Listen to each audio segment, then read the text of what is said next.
ఎవడైనా కూడా ఆ ధర్మానికి కట్టుబడి ఉండాల్సిందే అని దాన్ని ధర్మము అంటారు. అంతే కదా! అందుకే మనకేదన్నా ఎప్పుడైనా ప్రాణాపాయ స్థితి వచ్చినప్పుడు భగవంతుడు కూడా ఇటువంటి మహానుభావులు కూడా కల్పించుకోరు.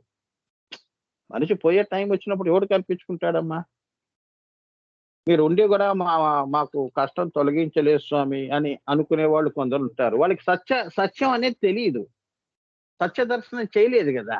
వాళ్ళకి సత్యం తెలిస్తే ఇప్పుడు వాళ్ళేమనుకుంటారంటే మృత్యువు, పుట్టుక, పోవుట అనేది హ్మ్.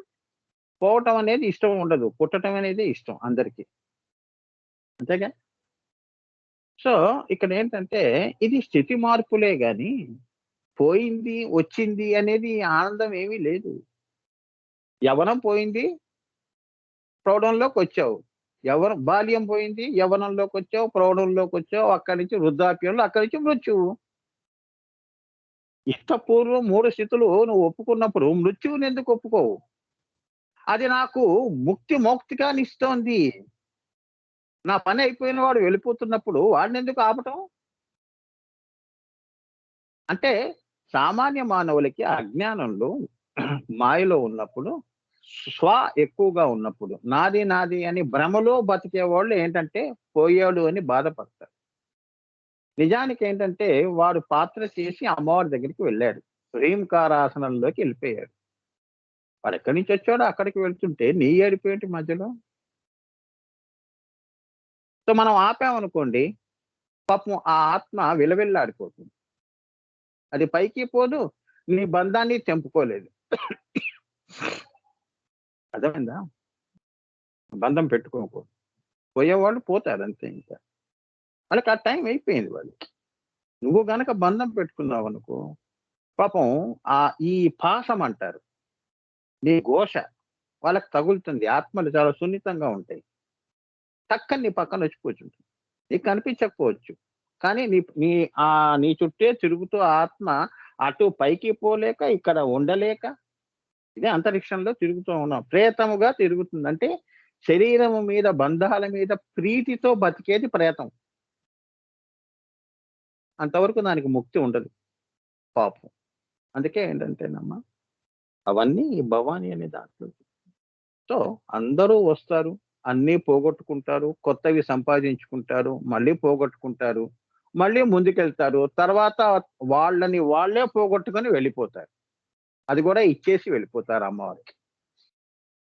మనం దాన్ని ఎలా ఆపుతాం? అది ధర్మము అంటే. ప్రిన్సిపుల్స్. అర్థమైందా? ప్రిన్సిపుల్స్ అమ్మా. అందుకే ధర్మానికి ఎవరు విరుద్ధంగా పోరు. శ్రీకృష్ణుడే తల వంచాడు. రాముడే తల వంచాడుగా. అవతార పురుషులందరూ ఏంటంటే వాళ్ళకి శక్తి లేక కాదు. ధర్మము తెలిసి, నేనే ధర్మాన్ని నేను అతిక్రమిస్తే సామాన్యుల పరిస్థితి ఏమిటి అని వాళ్ళు కొన్ని పనులు చెయ్యరు. వాళ్ళు చేశారనుకో అమ్మా అలా, ఇక సృష్టికి అర్థం ఏమిటి? ధర్మం ఎక్కడ నిలబడింది? ఇప్పుడు రాముడు ఆ! సత్యవాక్ పరిపాలకుడు అని అన్నాం.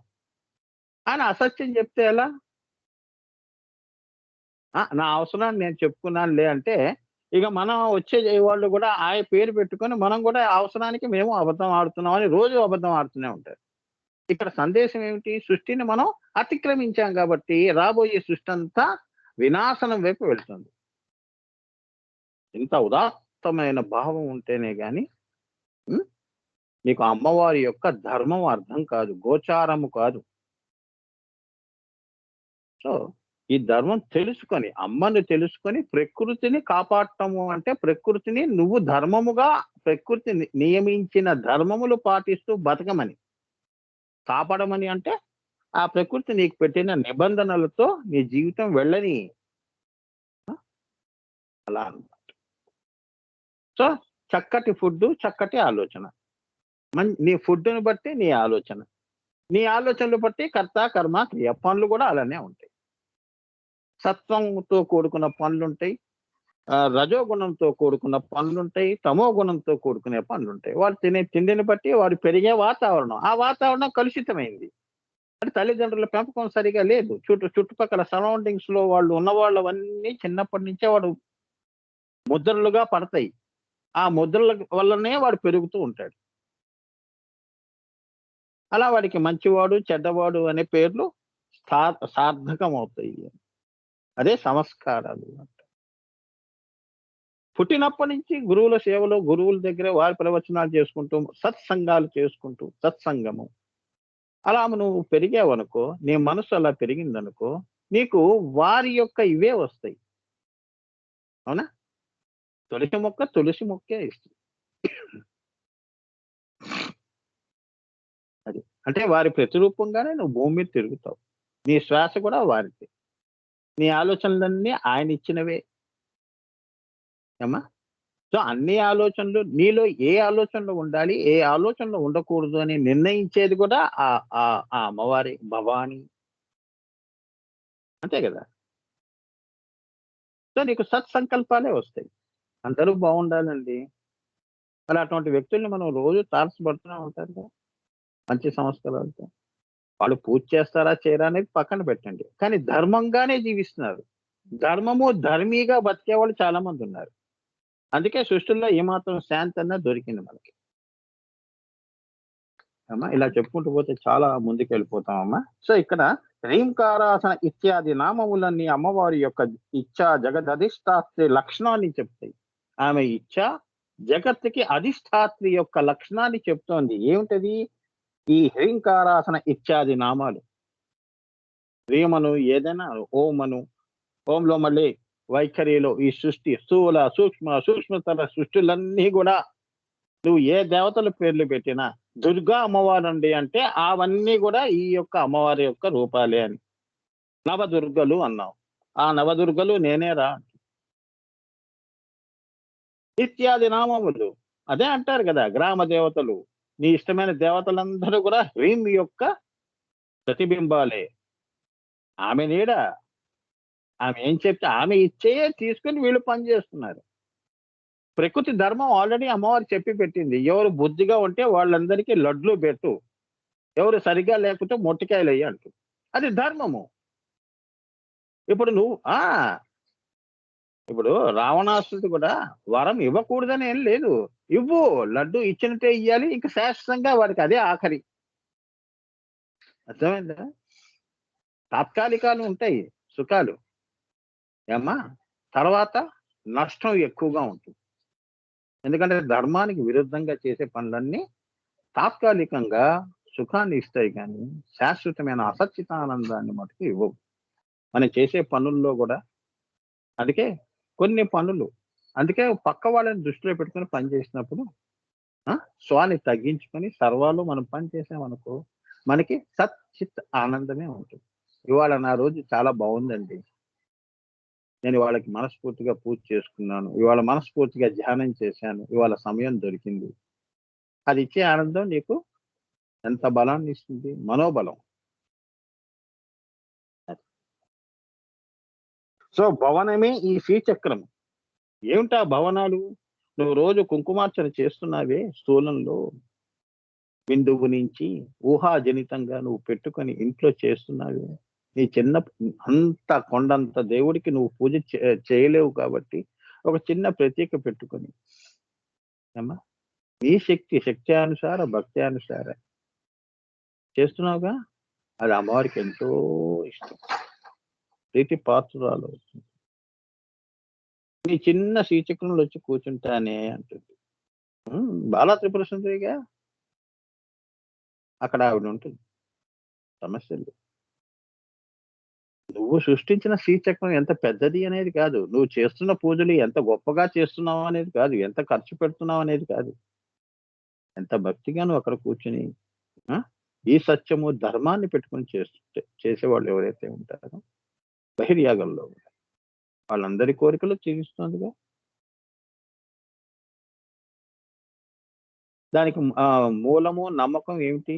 అమ్మవారు, అమ్మవారి మీద విశ్వాసం. అమ్మవారంటే ధర్మము. ఆమె ధర్మి. ఆమె ధర్మము, ధర్మి మీద. ఆమె యొక్క సత్యముల మీద నమ్మకంతో అమ్మవారు అని అన్నావు. కానీ నిజానికి నువ్వు అర్చిస్తోంది ధర్మము, ధర్మి. అంటే గురువు వెళ్ళిపోయిన తర్వాత ఆయన పాదుకలు పెట్టుకుంటున్నావు. అదే ధర్మము, ధర్మి. గురు పాదుకలు ఆయన లేరు కదండీ! ఆ పాదుకలకి ఎందుకు దండం పెడుతున్నారంటే అది ధర్మము ధర్మి. ఆమె ప్రతీక సృష్టి. ఆ సృష్టిలో మనం తిరుగుతున్నాం. అమ్మ దయతో ఆమె ఇంట్లో మనం తిరుగుతున్నాం. ఆమె వస్తువులన్నీ నావి, నావి అంటూ కొట్టుకొని చస్తున్నాం భూమి మీద అని చెప్తున్నారు. శరీరం నాది, ఈ వస్తువు నాది, ఇది నీది, అది వాడిది. ఆ! మాయలో. అంటే అదే పేరేమో అమ్మవారిది, ఊరేమో నీది. భవనం అంటే ఇది. అవునా? సో, ఆ అమ్మవారికి అన్నీ సరదాగా చెప్పారు. ఆ పిల్లలకి ఆ తల్లికి పిల్లలు సృష్టి చేసి మురిసిపోతూ ఉంటుంది. పోన్లే పిల్లలు ఏదో నాది, నాది అంటారు. తర్వాత తీసేసి దాచేస్తుంది. అమ్మా నువ్వే కావాలి, అమ్మా నువ్వే కావాలని కొంగు పట్టుకొని తిరుగుతారు అమ్మ చుట్టూ. అంతే.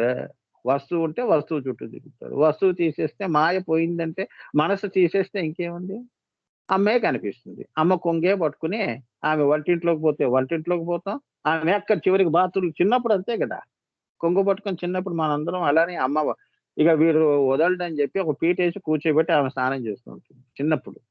అదే కదా ఏం చేస్తుంది? అంత ఇష్టం ఆ తన పిల్లల సృష్టి అని. ఎందుకంటే శివుడు ఇచ్చ చేసిన సృష్టి. తాను ఇచ్చ చేసిన సృష్టి. అది సాకారం చేసి ఆయనకి చూపిచ్చింది. అందుకే ఆమె భువనములన్నీ ఆవిడకెంతో ఇష్టం. అందులోనే ఉంటుంది ఎప్పుడు. అన్నా నీ గుండెలో పిల్లల లోలో కూడా ఉంటుంది. ఆమె ఎంత తల్లో చూడమ్మా. మనమ్మ మనకి పై వరకు మన తల్లులు చూసుకుంటారు. కానీ లోపల కూడా ఉంటుంది. లోపలవన్నీ కూడా ఆమెయే పాపం అన్నీ. అది. భవాని అంటే అదనమాట. ఊరికే రాజ్యానికి రాజు కాదు. రాణి కాదు ఆవిడ. పట్టపు రాణి కాదు. నీ హృదయ సామ్రాజ్యాలన్నిటికి కూడా అని భవములన్నీ ఇప్పుడు నువ్వు పడుకున్నావంటే ఎన్ని భవములను సృష్టిస్తున్నావు నువ్వు. కళల్లో ఎన్ని లోకాలు సృష్టిస్తున్నావు. అన్నిటికీ కూడా ఆమె అధిష్టాత్రి. అది చెప్తున్నాను. హ్మ్. 84,00,000 జీవరాశులన్నీ కూడా కలలు జాగ్రత్తలో స్వప్నావస్థలో కలలు ఎన్నెన్నో లోకాలు అందరూ సృష్టించుకొని అందులో తిరుగుతూ ఉంటారు. అమ్మవారి సృష్టి వదిలేస్తారు. మళ్ళీ కలల్లో ఇంకో సృష్టి చేస్తారు. కలలు గంటూ ఆ లోకాల్లో ఆనందిస్తూ ఉంటారు. అవునా? జాగ్రత్తలో చూసే స్థూల జగత్తులు, స్వప్నావస్థలో చూసే భువనములు, ఏమ్మా! సుషుప్తిలో చూసే ఈ నిశ్శబ్ద లోకాలు, దాని పైన మళ్ళీ ఆజ్ఞా చక్రంలో తుర్యంలో చూసే దివ్య లోకాలు, అంతర్లోకాలు, బహిర్లోకాలకి ఆమె భవాని అంటున్నాడది. ఎప్పుడన్నా అర్థమైందా భవాని అంటే ఏంటో? ఆమెను కుర్చీ తీసుకొచ్చి కూర్చోబెట్టి, "నువ్వు అమ్మవారు, నువ్వు దేవుడివి" అని చెప్పడం కాదు ఇది. అంటే ఆమె అన్నిటిలోనూ ఆమె ఉన్నది. నీ లోపల కూడా ఉన్నది అని. నీకు గూడా ఆమె భవాని అని. అవునా? ఇది మీకు ఉదాహరణగా ఎందుకంటే ఇంత డీటెయిల్‌గా చెప్పాలమ్మా. తప్పదు నాన్న. ఎందుకంటే సామాన్యులుంటారు నాన్న. ఇప్పుడు చూస్తూ, చూస్తూ రాయి తీసుకొని ఏ జంతువుని కూడా కొట్టంగా మనం. అవునా? రాయి తీసుకొని కొడితే మనకే ఎందుకో లోపల ప్రేమొచ్చేస్తుంది. జాలి అనేది కళ్ళలో నీళ్లొచ్చేస్తాయి. అదే రాయి మన్ని కొడితే దాని ప్రాణం ఎంత? అవునా? పెద్ద రాయి తీసుకొని దాన్ని కొడితే పాపం తన కాలు ఇరగదు. తన ముక్కుకో, కంటికో తగిలితే ఎంత దెబ్బ పాపం అది. జీవితాంతం అది గుడ్డిదానిలా బతకాలి. అవునా? మన మనసులో ఏమనిపిస్తుంది? ఆ జాలి, కరుణ పుడుతున్నాయి గదా! ఆ భువనముల్లో. అదే అమ్మ. ఆమె కదులుతుంది. వద్దు అంటుంది. రాయి ఎత్తి మళ్ళీ కింద పడేస్తావు. లోపల కూడా శాసించేది అమ్మవారు. జాలి, కరుణని అప్పటికప్పుడే పుట్టిస్తుంది నీలో. ఆమె దాని ప్రతిరూపం. అంటే ఆమె కేవలం దుష్ట సంహారంలోనే కాదు. ప్రేమపూర్వకంగా కూడా అవతారాలు చూసుకుంటుంది అమ్మవారు. నీలో ప్రేమ పుట్టిందంటే అది అక్కడికక్కడే ఒక అవతారం. జాలి పుట్టింది అంటే అక్కడికక్కడే అమ్మవారు. అంతేగాని ఆ రాక్షసుడొచ్చాడు చంపడానికి వస్తున్నాను ఉండండి అని అట్లా అవతారాలు కాదిది. సృష్టిలో ప్రతి క్షణము అమ్మవారు ఆమె పట్టపురాణి. ఆమె అవతారంలోనే ప్రతి జీవుల్లో గూడా మరి ఆమె లక్షణాలు నీలో ఆ లక్షణాలు ఉన్నాయంటే ఆ లక్షణాలు నువ్వు ఉద్బోధన చేసుకొని పెంచుకోవటం. అహింస, హింస కంటే అహింసని ప్రేమిస్తే ఆ తల్లి అహింసలో స్వరూపిణి, అహింసా స్వరూపిణి. హింసని ఎప్పుడూ కూడా ధ్వంసం చేస్తుంది. అదనమాట. సో మంచి గుణముల యొక్క అందుకే ఆమె గుణాల రాశి, సుగుణాల రాశి. పోగు చేస్తే ఆ రూపం అమ్మవారు. అవే నీకు ఆస్తిగా ఇచ్చింది. అర్థమైందా? ఈ ఈ కష్టం వచ్చినప్పుడు కష్టాన్ని ఎలా ఎదుర్కోవాలో అనే ధైర్యే సాహసే లక్ష్మి రూపంలో ఉన్నానుగా, కొద్దిగా ధైర్యంగా ఉండవు అని అంటుంది లోపల. ఒక్కసారి ఆ మాట ఆ అమ్మవారిని మనం తలుచుకోగానే ధైర్యం ఒక్కసారి వస్తుంది మనకి. మనకి ఎంతవరకు వస్తుందంటే పక్కవాడికి కూడా ధైర్యం చెప్తాం. భయపడకు నేనున్నానుగా అంటాం. అంత ఎక్కువైపోతాయి. లేదంటే ఇద్దరు బిక్కు బిక్కుమంటూ కూర్చుంటారు భయంతో. అట్లా అన్నమాట. సో అన్నిట్లో కూడా అవతారాలు ఉంటాయి అమ్మవారికి. జాగ్రత్త స్వప్న సుషుప్తి తుర్యంలో కూడా అమ్మవారు ఎప్పుడు కూడా ఎవర్ లాస్టింగ్ మేనిఫెస్టేషన్స్ ఆఫ్ అమ్మవారు. You can see, you can feel, you can perceive అనుభూతిలోకి తెచ్చుకోవచ్చు. అమ్మ ఎక్కడ తాకినా కూడా, ఏ మనిషిని తాకినా, ఎవరు జాలి చూపించినా, ఎవరు ప్రేమగా దగ్గరికి తీసుకున్నప్పుడు అది ఆ ప్రేమ యొక్క స్వరూపమే అమ్మవారు కాబట్టి మనం ఒక్కసారి ఆ ప్రేమలో కరిగిపోతాం. అవునా?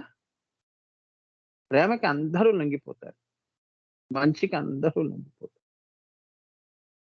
అంత దుష్టుడైనా కూడా దేవాలయంలో దుష్ట భావన పక్కన పెట్టి వాడు నీలానే భక్తుడిగా ఎరిచి మళ్ళీ కిందకి వెళ్ళిన తర్వాత కుక్కతో ఒక వంకర. అవునా? సో ఇక్కడ ఏంటంటేనమ్మా అమ్మవారు ఆమె గుణసుందరి. మంచి గుణాలు నీకు కావాలి అన్నప్పుడు ఈ మహాత్రిపుర సుందరి యొక్క ఐం క్లీం సౌ సౌ క్లీం ఐం ద్వారా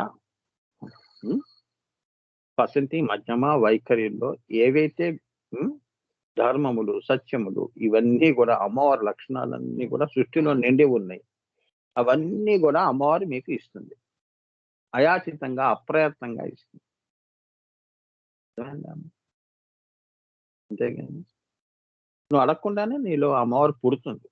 అక్కడికక్కడే ఆవిడ చితగ్నికుండ సంభూత దేవకార్య సముజ్జత నీ జీవితాన్ని మార్చేస్తుంది. అంటే నిన్నటిదాకా ఒక రకంగా ఉన్నానండి. అమ్మవారి యొక్క గురువు గారి యొక్క పుస్తకం చదివినప్పుడు లేదా గురువు గారి యొక్క ఆ స్పర్శ తగిలినప్పుడు, అవునా, యోగా, క్రియాయోగ, ఏదైనా ఒక మంత్రోపదేశం వారి సమక్షంలో నాలో ఎన్నో మార్పులు జరిగిపోతూ ఉంటాయి.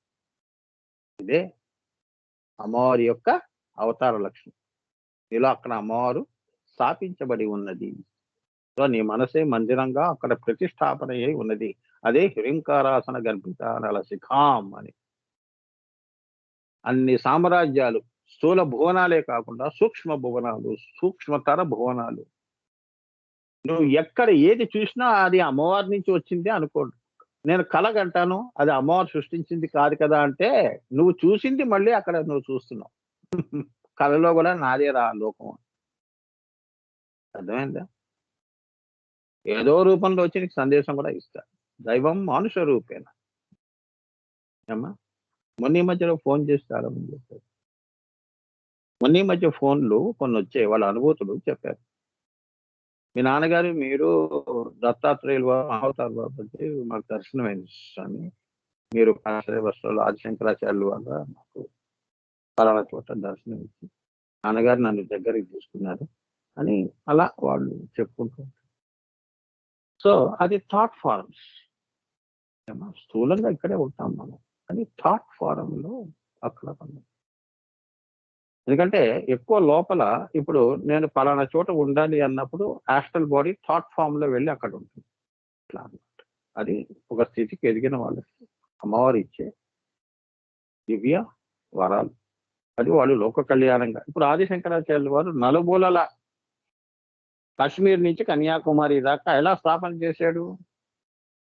అవునా? ఆ రోజుల్లో ఈ ట్రాన్స్పోర్టేషన్స్ అన్ని లేవు కదా. థాట్ ఫామ్ లో వెళ్ళి అక్కడ ఆశ్రమం నిర్మించి అక్కడ తన శిష్యుని పెట్టి మళ్ళీ north side east west north south మతాలు పెట్టేశాడు. ఎలా పెట్టాడు? అన్ని రహస్యాలమ్మా. అవి చెప్పచ్చు కానీ చెప్పకూడదని అమ్మవారు అంటే గురు శాసనాలలో ఉంటుంది. ఏమా? సో ఇప్పుడు నామంలోకి వద్దాం. సో సో భువనమే ఈ శ్రీచక్రము. ఇప్పుడు ఆ మాటకొస్తే ఈశ్వరుడికి కూడా సంకల్పము సృష్టి తన కుమారుగా సృష్టి చేసుకుందాం అనే చైతన్యం ఏదైతే ఉందో ఆయనకి చైతన్యం కలిగించి ఆయనలోనే చైతన్య స్వరూపిణిగా సృష్టి చేసి చూపించింది. అవునా? అదనమాట శక్తి. శక్తితో నీ ఆలోచనని స్థూలంలో తీసుకొచ్చింది. ఇప్పుడు నేను స్వీట్ తినాలి అంటే అంతవరకు నువ్వు చేసే వరకు నేను కళల్లో తింటూ ఉంటాను.